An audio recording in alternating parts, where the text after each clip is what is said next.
फाटक, जयश्रीताई फाटक आणि त्यांच्या सगळ्या सहकाऱ्यांचं मनापासून अभिनंदन करतो।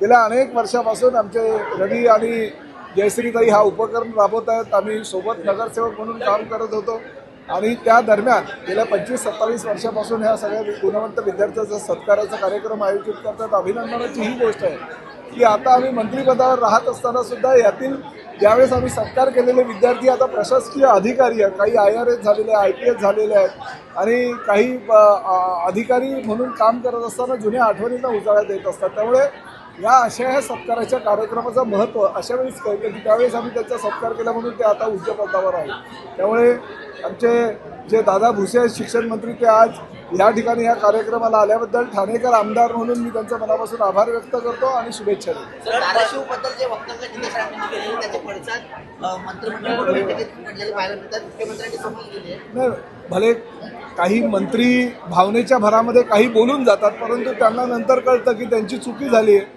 आणि राज्याचे प्रमुख म्हणून मुख्यमंत्री देवेंद्र फडणवीस हे जर काही मंत्री चुका करत असतील तर त्या बाबतीत त्यांना समज द्यायला पाहिजे। उद्या भविष्यामध्ये जर आमच्या तोंडून काही वाक्य निघालीत आणि जर चुकीची ते असतील तर निश्चितपणे मुख्यमंत्री या नात्याने त्यांनी आम्हाला सुद्धा समज देणं गरजेचं आहे। त्यामुळे जर ते बोलू शकतात तर आम्हीही काही बोलू शकतो आणि त्यामुळे महायुतीमध्ये बेबनाव होऊ शकतो। महायुतीचं सरकार कार्यक्षम आहे, सर्वसामान्य जनतेचं सरकार आहे आणि जनतेच्या सरकारच्या माध्यमातून काँग्रेस आहे, उबाटा आहे, ह्या लोकांनी जी आतापर्यंतची पापं केली आहे ते पापं न भरून येण्यासारखी आहेत आणि ती कामं जी चांगली आहेत ती महायुतीचं सरकार करत आहे आणि म्हणून अशा प्रकारे कुठल्याही मंत्र्यांनी काहीही वक्तव्य करू नये अशा प्रकारच्या सूचना माननीय मुख्यमंत्री महोदयांनी दिलेल्या आहेत, त्या अतिशय चांगल्या आहेत। ABP माझा, उघडा डोळे बघा नीट।